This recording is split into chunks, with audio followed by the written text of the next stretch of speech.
August 28. புனித அகுஸ்தினார்.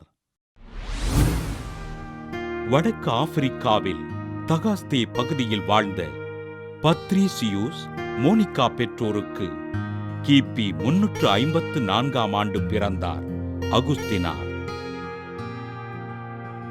ஆரம்ப காலத்தில் கிறிஸ்துவ விசுவாசத்தில் உறுதியோடு இருந்த அகுஸ்தினார் உலக இன்பங்களில் திளைத்து கிறிஸ்துவ விசுவாசத்தினை கைவிட்டார். தன் மேற்படிப்பிற்காக கார்த்தேஜ் பகுதிக்கு அனுப்பி வைக்கப்பட்ட இவர் மணிக்கேயம் என்ற தப்பறை கொள்கையினை கடைபிடித்து வாழ்ந்தார்.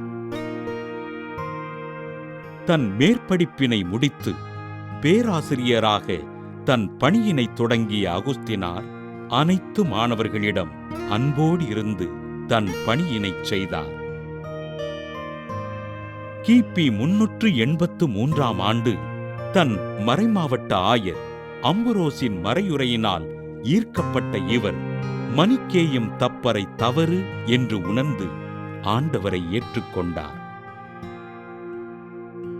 ஆண்டவரை ஏற்றுக்கொண்ட அகுஸ்தினார் குருவாக விருப்பம் கொண்டு ஆயர் அம்புரோசியாரின் வழிகாட்டுதலின்படி தன் 32வது வயதில் அருட்குருவானார்.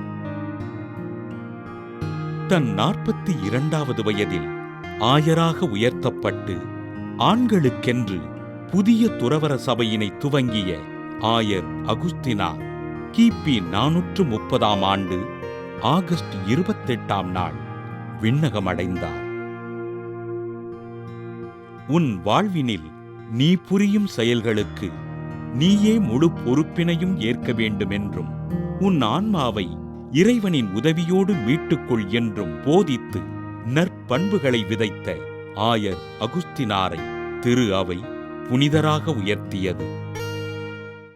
புனித அகுஸ்தினார் திருவிழாவினை கொண்டாடுகின்ற நாம் நற்பண்புகளை தேர்ந்து கொண்டு வாழ்வதற்கு உறுதியேற்போம்.